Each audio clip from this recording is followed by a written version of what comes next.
بسم الله الرحمن الرحیم. السلام علیکم وطندارای عزیز. به مناسبت روز جهانی سکته مغزی خواستیم یک پیام کوتاه در قسمت سکته مغزی برای شما داشته باشیم. سکته مغزی یعنی قطع شدن خون به قسمتی از مغز که میتونه باعث معیوبیت دائمی نزد افراد بگردد. سالانه میلیون ها نفر مصاب به سکته مغزی میتونند شوند که افرادی که از سنشان از 25 بلند باشه، در هر 4 نفر یک نفر میتواند مصاب سکته مغزی بگردد. سکته مغزی یک مرض قابل جلوگیری و قابل تداوی بوده.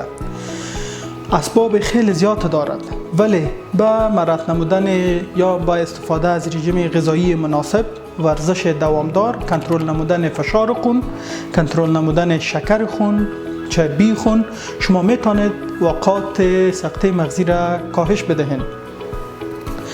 سکته مغزی در بیشترین موارد قابل تداوی بوده اگر به وقت به شفاخانه مراجعه شود.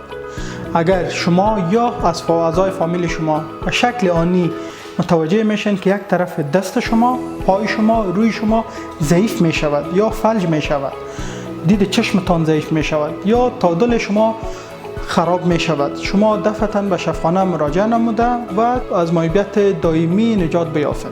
تشکر از توجه شما. مراقبت شما اولویت ما است.